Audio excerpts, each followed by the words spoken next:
Hey Rebels, welcome back to the channel. So today I'm going to cover three tools that I think you need in your tool belt. It's going to save you a lot of time and a lot of money. So let's just dive right in here. So if we're want to understand the markets better and we want to go with the trends, we need to have a mechanical process to identify the trends so that we can be going with the market. So that's the big thing. You know, they say that the trend is your friend until the end when it bends. But yes, the trend is your friend. You want to be trading with the market, not against the market, right? So we do need to be able to identify the trends and come up with a mechanical process to where we can measure from and create setups of our own. So this is Gann analysis.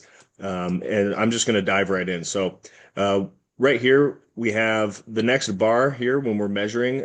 I have this tool myself, but I'm going to show you how to create this yourself. You don't have to buy the tool, but you can create it yourself. So you can create a swing chart. And so that's what we're going to do with this little piece right here. So we always start, we always measure this bar from the previous bar. So this bar, what is this bar doing relative to this bar? Well, we have lower highs and lower lows. That means that this is a down bar. So if we go to the next bar, this bar also has lower highs, lower lows. It's a down bar. So if we're creating our swing, we're going to go from the most extreme point down to the most extreme point. That's the point of the swing chart, is that it wants to capture the swing and capture the the most extreme of the move. So moving on, what is this bar doing? Well, it has higher lows and higher highs. That makes this an up bar, and that actually turns the swing up. So let me do this quick. There we go. That's better. So we're going to continue on. Now the swing is up, right? And we've formed a low. So that's going to be important later as we continue. So what is this bar doing? Well, we have higher lows, higher highs. The swing continues up. So we just drag this on up. The swing is up. What is this? Higher lows, higher highs. Again, that's an up bar. The swing is up. Okay, going to the next bar, we have lower highs, lower lows. That's a down bar. That actually turns the swing down there. So now we have a low and a high to measure from. Next bar, lower highs, lower lows. Bam.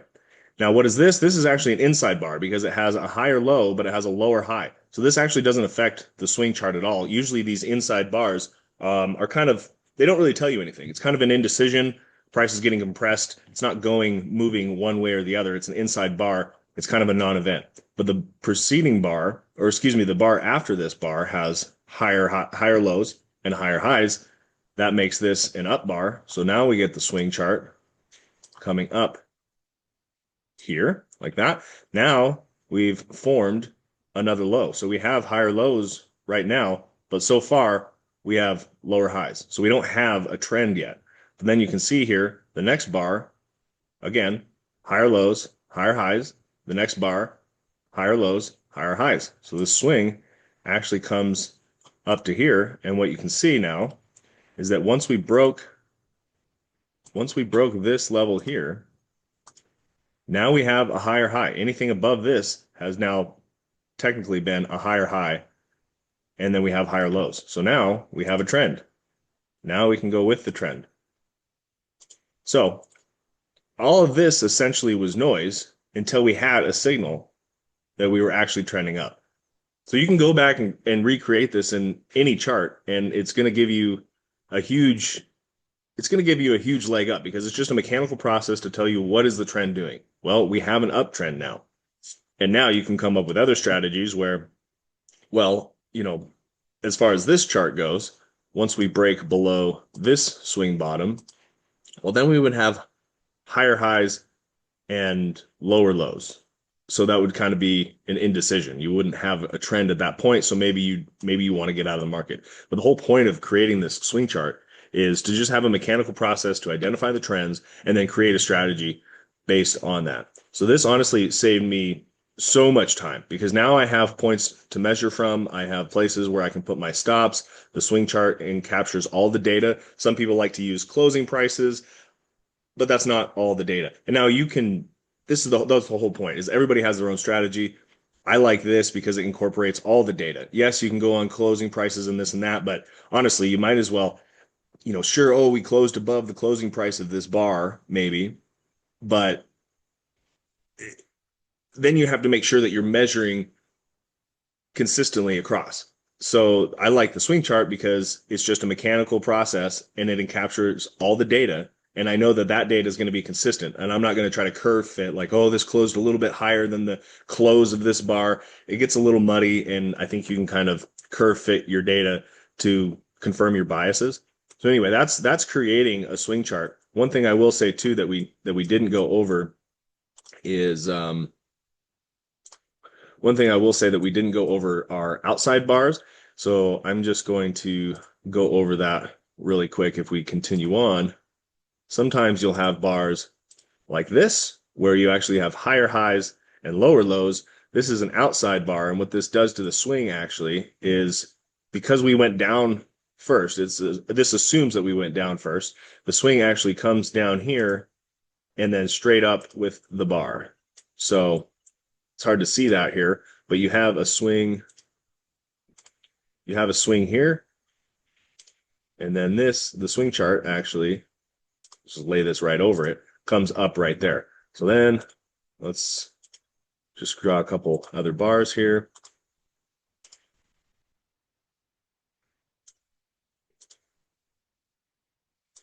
Right. So now the swing, because we have higher highs and higher lows, come over here. And that's how these outside bars work. Outside bars can be, it's kind of indicating volatility. A little bit, again, indecision. These outside bars are rare, but you can actually keep an eye on them. And sometimes they give you a heads up that, I'll show you actually one in particular that I saw quite a while ago in Bitcoin near the inauguration that was actually a huge warning sign, because they are pretty rare. So let me see if I can go and I can find that bar. That was this bar right here. And if I turn on my volume, which I think I have. All right, where to go?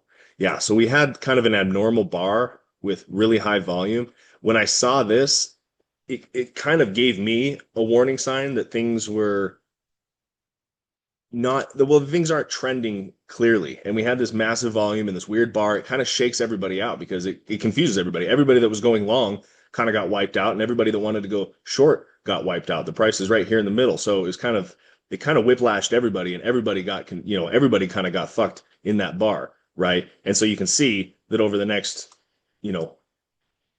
many, many, many weeks, price didn't really go anywhere from there. That was an early warning sign as well. So anyway, that's the swing chart. You can make this yourself. I have this tool on here that's just very handy, that I do pay for, but you can make your own swing chart, and then it just gives you something to measure from. So the next thing I want to go over are the 50% tools. That is a huge, huge thing to have in your tool belt, because it will just keep you on the right side of the market, and it will help you identify what the macro trends are. And really all it is a calculator. And so it's just saying, what is the midpoint between here and here? And anything in the top half is relatively strong, and anything in the bottom half is relatively weak. So this entire time, this was the bull market cycle beginning here. And so if you just measured here, anything in this top area was considered to be in strength. So there was a lot of fear during this time, but there was really nothing to be fearful about, because it was consolidating in strong territory.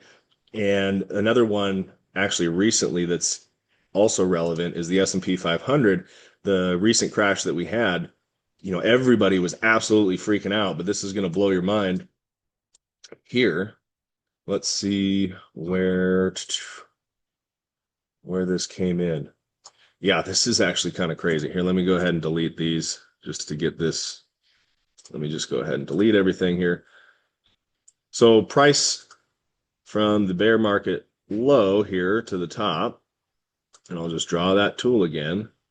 Here, we saw buying directly on the 50%, right? So this whole crash, everybody was freaking out, and it was a violent crash. It was kind of a COVID level event, but you can see that buying came in at the 50% level. That's what you want to expect. You want it when it's approached from the upside, you expect buying. When it's approached from the underside, you would expect selling pressure to happen. And it just right on the dot, and it very aggressively with high volume was bought up right on that 50% level. That was the earliest lead that this was actually going to get bought up and was actually going to be in strength. And then if we do the same thing on a shorter term time frame, let me just get rid of this so that's not so messy. We do this on a shorter time frame. Let me just pop this into a weekly too to make this a little easier to see. Well, actually, no, the daily has a little bit more data we can decipher here. So yeah, so we got bought up on the macro 50% level right on the dot. And then you can see how it interacted. Again, we saw selling pressure at the 50% level as expected. And this happened a little bit. But then what we started to see higher lows form above this 50% tool, indicating that we were likely to test higher prices. Now, if I go back to the previous cycle, because everybody's always trying to call the top. Everybody is convinced that the top is in.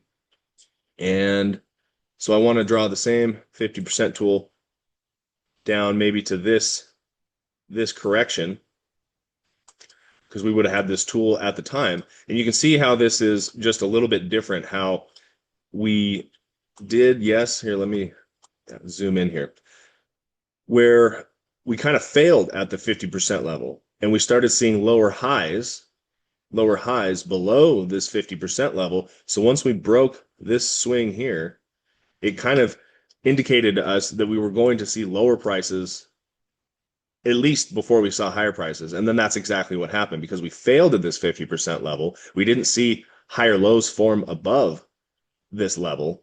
We saw lower highs below this level. So it's kind of an inverse thing. It gives you a lead on which way it's likely to go. Didn't mean that it was going down forever, but it certainly meant that we were going to test lower prices first, right? And from that signal basically here, once we broke this swing low, from there to the actual low is 119 days, right? So this can give you quite an early lead on which direction you're going to go. And also because it failed there, well, then you can draw your trend lines down like so fashion. And then now you have a trend, and then the same thing would have been expected perhaps here. We breached the 50% level briefly, but then we got rejected on this trend line. So again, this tool is very, very helpful. And then we quickly sneaked below the 50%. So this 50% tool is an amazing tool for strength and weakness that you can then use to strategize your own plan. That's the whole point of the swing chart. The whole point of the 50% tool is that you can use these tools to create your own strategy. Okay, and now the last one, and this is a major one, is overbalance in time and price. So we're going to go over here. This was an 8-month period of chop for Bitcoin, where it was just, you can see that we were just basically chopping in a range for about 8 months, where the market really wasn't going anywhere. We had this established range, and it's very hard to tell, well, where's the market going to go? We're just chopping around. I mean, there's no clear trend. The trends are changing all the time because it's just chopping around back and forth, right? So one thing that we can do is we can start measuring the time and the price of how far the bulls are able to push the price of Bitcoin, right? They were able to push the price up this high for this long, on the x-axis. And now we bring this down to the next low, and you can see that we were able to push it a little bit higher. Basically the same time frame, but we pushed it a little bit higher, okay? Now, if we printed another low, we have to drag this tool down here. And you can see that we actually push this a little bit higher for a little bit longer. But then this was invalidated very quickly because we had a lower low. So now we have to reset the count. So now we pop this sucker right here again on the low. And you can see right here, we almost had it. We were able, and I'll zoom in just a little bit. We were almost there with the time and price here, breaking it. This is called an overbalance in time and price. What this is going to indicate to us is that the bulls have been able to push the price up higher for longer. And that is significant. That's a significant piece of data right there. But you can tell we were just shy on the price, triggering